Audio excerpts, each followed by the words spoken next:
سلام و وقتتان بخیر بینندگان عزیز و یک برنامه ویژه دیگر از چینل رمزگشا خوش آمدید. همه ما حامد کرزی را به عنوان رئیس جمهور پیشین افغانستان میشناسیم. مردی که سالها بر تخت قدرت تکیه زد و در حساس‌ترین لحظات تصمیم‌های سرنوشت سازی گرفت. اما پرسش اصلی اینجاست: پشت چهره پر سر و صدای سیاست چه رازهایی در زندگی خانوادگی او پنهان است؟ آیا می‌دانستید که کرزی سالها همسرش را از نگاه رسانه‌ها پنهان نگه داشت؟ آیا می‌دانستید که او 3 فرزند دارد؟ پسری به نام میرویس و 2 دختر به نام‌های ملاله و حسین. فرزندانی که در سکوت بزرگ شدند، اما امروز خبرهای از تحصیل و آیندهشان به بیرون درز کرده است. و عجیب‌تر از همه این تضاد تکان دهنده است، در حالی که میلیون‌ها دختر افغان از حق آموزش محرومند. دختران و پسران رهبران سیاسی افغانستان در معتبرترین مکاتب و دانشگاه‌های داخل و خارج کشور تحصیل می‌کنند. این یک داستان پر از راز، سکوت و تناقض است. داستان از خانواده‌ای که هیچ وقت مثل بقیه خانواده‌ها نبود.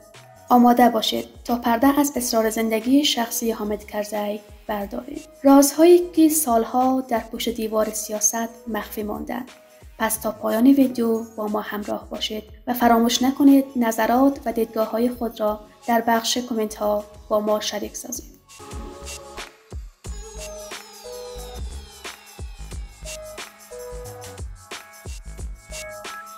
وقتی نام حامد کرزی را میشنویم، همه ما او را به عنوان رئیس جمهور پیشین افغانستان میشناسیم.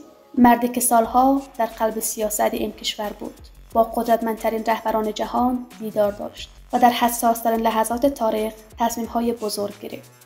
اما پشت این چهره سیاسی پر سر و صدا یک زندگی خانوادگی کاملا مرموز پنهان مانده است. زندگی‌ای که سالها از دید عموم دور نگه داشته شد. امروز می‌خواهیم پرده از رازهایی برداریم که کمتر کسی درباره آن شنیده است. رازهایی که شما را شوکه خواهد کرد. حامد کرزی در سال 1999 با بانوی به نام زینت قریشی ازدواج کرد. شاید برایتان جالب باشد که همسر رئیس جمهور افغانستان هیچگاه در رسانه‌ها حاضر نشد. نه تصویر رسمی، نه مصاحبه، نه حتی یک سخنرانی عمومی. چرا؟ پاسخ ساده اما تکان دهنده است: امنیت. کرزی که دشمنان بیشمار داشت میدانست اگر نام و چهره همسرش آشکار شود، او به راحتی میتواند به ابزاری برای فشار و تهدید تبدیل گردد. بنابراین تصمیم گرفت مهمترین فرد زندگیش را پشت پرده نگه دارد. زینت قریشی، بانویی که در سکوت مطلق زندگی کرد، برای بسیاری از مردم افغانستان هنوز یک راز ناشناخته است. ثمره این ازدواج 3 فرزند است: 1 پسر به نام میرویس و 2 دختر به نام‌های ملاله و حسین. برخلاف بسیاری از فرزندان رهبران سیاسی، این 3 کودک در سکوت عمیق بزرگ شدند. اما امروز می‌دانیم که میرویس کرزی چند قبل مکتب خود را به پایان رسانده است و حالا آماده ورود به مرحله تازه از زندگی می‌شود. ملاله کرزی نیز دوره ابتدایی مکتبش را به اتمام رسانده و حالا به تحصیلات خود ادامه می‌دهد. این نشان می‌دهد که حتی در زمانی که میلیون‌ها دختر افغان از حق آموزش محرومند، فرزندان رهبران سیاسی افغانستان در مسیر تحصیل بدون هیچ مانعی گام برمی‌دارد. اینجاست که تضاد شوکه‌کننده رخ می‌دهد، در حالی که در افغانستان تحصیل برای دختران به شدیدترین شکل ممکن محدود شده است. دختران و پسران رهبران سیاسی این کشور در معتبرترین مکتب‌ها و دانشگاه‌ها درس می‌خوانند. برخی در کابل در بهترین نهادهای خصوصی آموزشی و برخی دیگر در بیرون از کشور، در دانشگاه‌های معتبر هند، ترکیه، امارات و حتی اروپا. این حقیقت تلخ پرسش بزرگی را بر میان می‌آورد: چرا فرزندان مردم عادی باید از حق آموزش محروم باشند، در حالی که فرزندان سیاستمداران آزادانه به بهترین فرصت‌های تحصیلی دسترسی دارند؟ اما داستان خانواده کرزی تنها به همسر و فرزندانش ختم نمی‌شود. او 6 برادر و 1 خواهر دارد. در میان آنها نام احمد ولی کرزی بیش از همه جنجالی بود. مردی که قدرتی بیچون و چرا در جنوب افغانستان داشت و بسیاری او را دست راست برادرش می‌دانستند. اما سرنوشت او با شلیک گلوله خونین در 12 جولای 2011 به پایان رسید.